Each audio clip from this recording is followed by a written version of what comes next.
question de l'emploi des seniors n'est pas simple, mais nous allons tenter d'y voir plus clair grâce à notre invité Emmanuelle Prouet. Bonjour. Bonjour. Vous êtes juriste au département Travail, Emploi, Compétences de France Stratégie. Alors, première question que j'ai envie de vous poser avant de rentrer dans le vif du sujet, ou plutôt pour rentrer dans le vif du sujet, justement, à quel âge devient-on senior ? Alors, première question, pas facile, parce qu'il n'y a pas d'âge officiel pour devenir senior. C'est un piège. Voilà.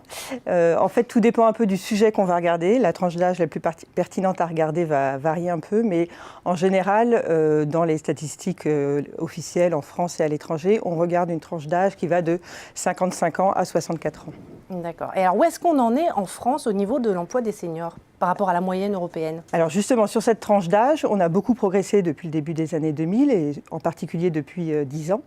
On s'est rapproché de la moyenne européenne, mais si on détaille un peu plus et qu'on regarde notamment par âge un peu comment ça se passe, on se rend compte que les seniors les plus jeunes, ceux de 55 à 59 ans, sont plutôt bien situés par rapport à la moyenne européenne. Par contre, pour les 60-64 ans, en France, on est encore largement en dessous de la moyenne. Et puis, il y a des différences aussi, si on regarde par exemple le niveau de qualification. Moins on est qualifié quand on est senior, moins on est en emploi. Entre les hommes et les femmes, le taux d'emploi des femmes a beaucoup progressé, mais il reste encore un peu inférieur à la moyenne des hommes. Alors, quels sont les facteurs liés au marché du travail qui désincitent à employer des seniors ? Alors, il y a différents facteurs, certains assez objectivables, comme par exemple les salaires. Notamment pour les plus qualifiés, plus on avance en carrière, plus on est payé. Donc, quand on sort de l'emploi, ça peut être plus difficile d'y revenir. Il y a des facteurs liés à la formation professionnelle. Dès 45 ans, on accède moins à la formation, ce qui peut poser un problème d'adaptation des compétences. Et puis, il y a des facteurs plus subjectifs. Par exemple, le fait pour un salarié de se sentir bien au travail, la question de la satisfaction au travail.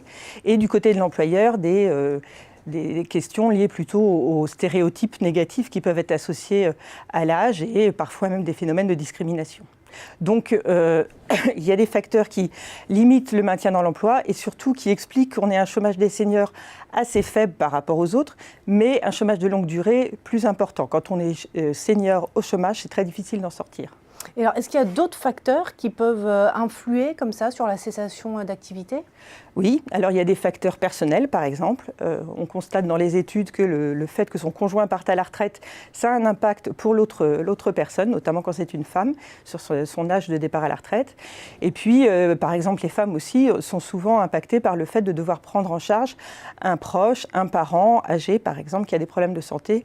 Ça peut limiter le maintien dans l'emploi, notamment l'emploi à temps plein. Et puis, il y a les facteurs liés au système de retraite lui-même, notamment l'âge de départ à la retraite, par exemple, qui a été décalé de 60 à 62 ans.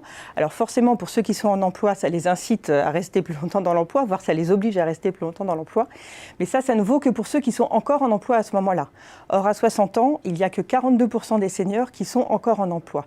Donc là, on retombe du coup sur les facteurs liés au marché du travail, les facteurs liés aux conditions de travail, de satisfaction dans l'emploi et de bien-être au travail en général.